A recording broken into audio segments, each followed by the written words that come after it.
Welcome back to Yang Daily. I'll be your host, Alex Cheney, bringing you all the Yang news you need to live your life right. I wish I could say this episode's much happier than the previous, but, no comment? It's important that we tackle what's going on directly. This is not stuff that we can afford to shy away from, as most of us have with politics in general up until recently. We've all been drafted by circumstance for the defense of our nation, like it or not. Shout out to our Tier 3 patrons, Peter Park, Shay Meehan, and Nathan Stankowski, as well as all our other patrons. You keep us all informed and engaged. If anyone out there wants to join these advocates of humanity first and independent journalism, head on over to patreon.com/YangDaily. It would only take a couple of bucks a month from each listener to keep this podcast and community going and growing into the future. In today's insurrection update, another police officer from the Capitol riot, Howard Liebengood, has died, this time at home, of an apparent suicide, according to unnamed sources, though the official statement does not name cause of death. It is sad to see conspiracy theories being immediately cast that the officer was complicit in the attack and killed himself out of guilt. I struggle to grasp how an insurrection, caused by conspiracy theories, is not enough to get it through people's skulls that they should not engage in conspiracy theories. We don't even know for sure that this officer died of suicide, and even if he did, there are countless reasons he may have done so, ranging from PTSD, depression, or events totally unrelated for which the insurrection may have simply been the last straw. I beg our listeners, please do not engage in conspiracy culture, even when it seems innocuous. Every time that mentality is encouraged, it lends strength to movements that can lead to death and destruction. So we haven't talked about it yet, but Yang has been as appalled by the events at the Capitol as anyone and is supportive of impeachment as he was before. From a recent tweet, quote, "If you don't impeach a guy who sent a mob to your house that resulted in multiple deaths, there's not much left," end quote. And Andrew's right. If this was not enough to warrant an impeachment, nothing would be. What's incredibly sad is the comment section under Yang's tweet. I'm sorry to say that if you thought Yang Gang were more rational than the rest of the country, think again. The top 10 or so comments are calling Yang crazy for thinking Trump deserves impeachment over this, trying to excuse it by pointing at riots during the BLM protests, and denouncing Yang as a mainline Democrat. Popular diversions. So maybe we should quickly cover a few important points on those. First, Trump's speech, which is being used as evidence for his incitement of the insurrection. Seth Abramson took the time to comb through the speech that Trump gave at his Save America march just before the riot and analyzed why he used the words that he did. I found it quite helpful, as I hadn't heard most of the lengthy speech yet. In fact, I still haven't gotten through most of the 200-tweet thread analyzing it either, but here's the highlights for me. Some quotes from the speech. Quotes, "Our country has had enough. We will not take it anymore, and that's what this march is all about. We can't give up, we can't concede. I just really want to see what you'll do." End quotes. Notice the definitive language of cannot concede, will not take it anymore, can't give up. In combination with Trump making clear that Congress was in the process of stealing the election right over there at the Capitol, there can be no doubt that Trump was demanding that they do something to stop it. Then he dares them. I just really want to see what you'll do. In other words, how far are you willing to go for your cult leader and your country? And then, of course, he tells them to go to the Capitol. Other disturbing points. The first chant that he allowed to continue after speaking over others was "Fight for Trump." Interesting that he would endorse those words specifically. He also specifically targeted the mob on Pence, falsely claiming that Pence can stop the steal and that he has to do the right thing, after Pence already told Trump that he cannot legally stop the certification. This is targeting of a political enemy. Finally, he calls on military and law enforcement to join the march. Consider the implications of that. Now, I want to be careful not to fall into conspiracy theories myself here, as these are interpretations, but there's no question that Trump has been running a real conspiracy for quite some time. Despite what MAGA deniers will want you to believe, just because someone does not use violent words does not mean they are not conveying violent intent. Just like you don't have to say the word bribe to be guilty of bribery. Trump has a long history of using vague language with specific intent, and that was on full display in the speech that triggered the insurrection at the Capitol. As for the diversions about riots, BLM protests were revolts against systemic racism and police brutality, real injustices, and not orchestrated by a politician. The insurrection at the Capitol was orchestrated by Trump with lies Trump created, targeting Trump's political enemies. Figure it out. As another example, one of Trump's campaign marketing emails, which read like scam mail, also reads like a call to war. Quote, "The president wants you and every other member of our exclusive Trump army to have something to identify yourself with, and to let everyone know that you are the president's first line of defense when it comes to fighting the liberal mob." End quote. Notice again that they have identified Democrats as a direct enemy and themselves as an army.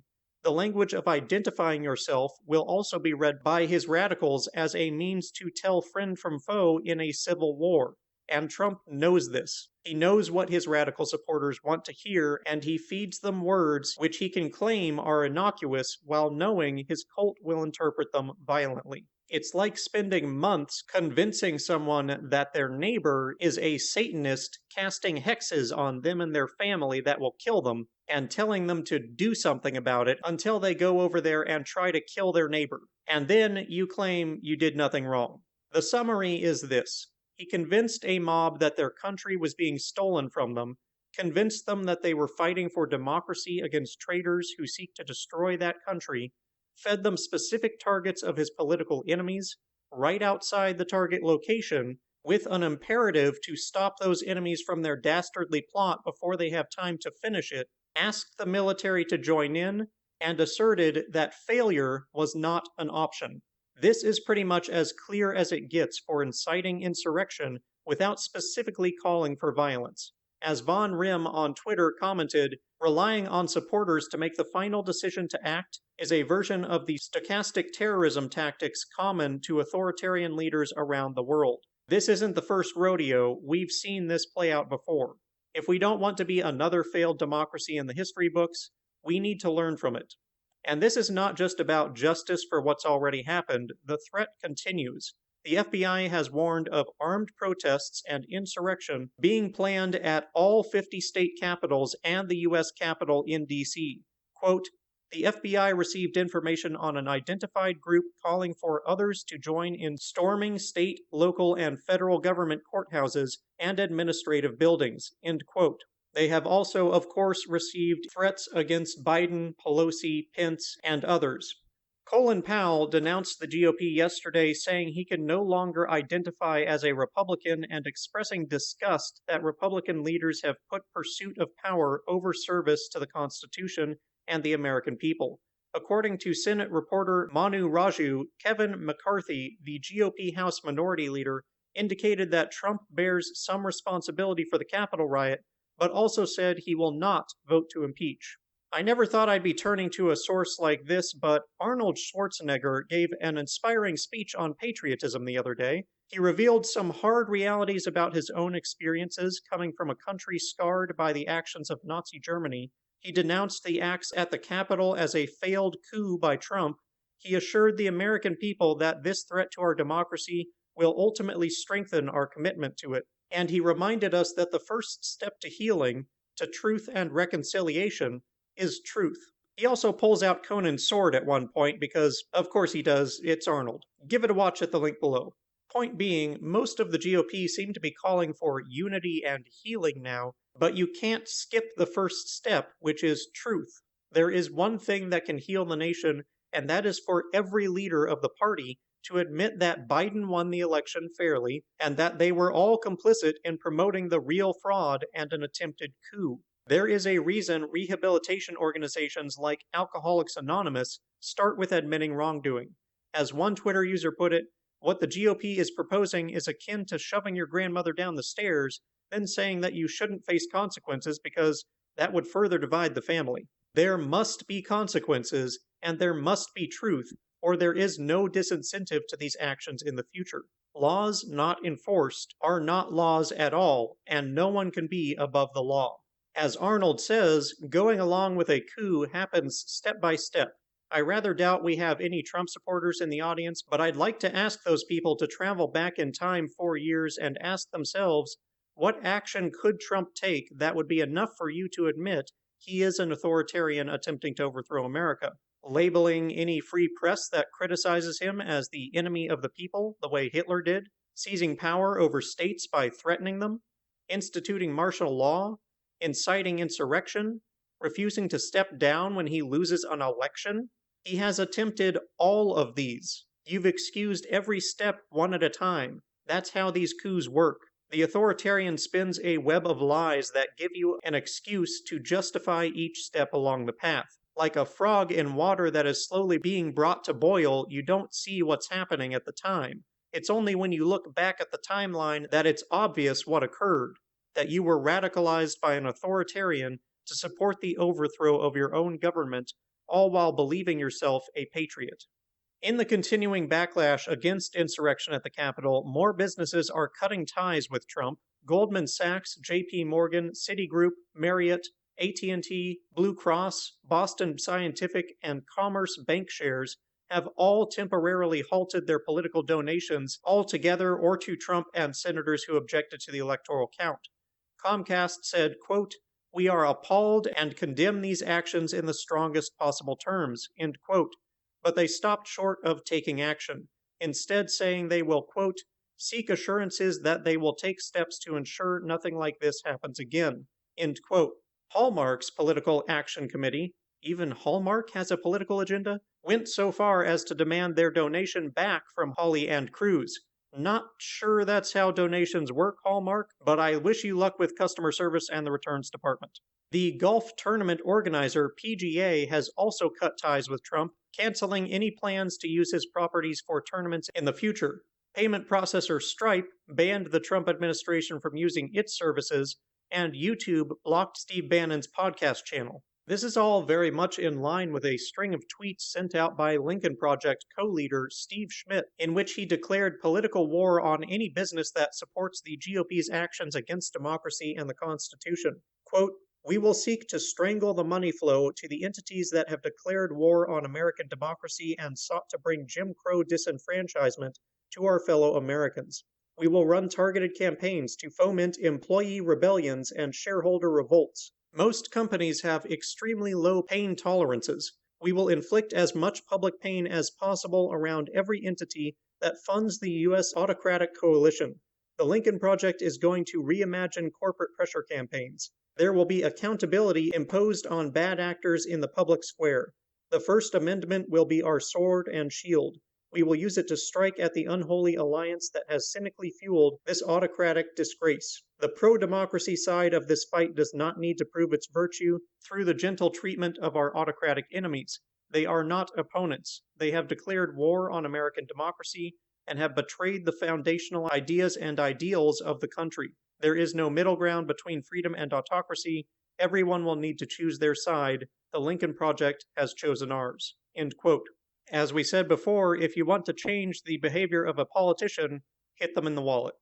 As if we didn't have enough to worry about politically, the vaccine rollout across the country is being hamstrung by people refusing to take it. In places like Louisiana, as many as half of healthcare workers have declined the vaccine, due in large part to misinformation being spread by anti-vax and other conspiracy groups. In a ridiculous move, the doses, instead of being given to those who want them, have been reserved for those who don't.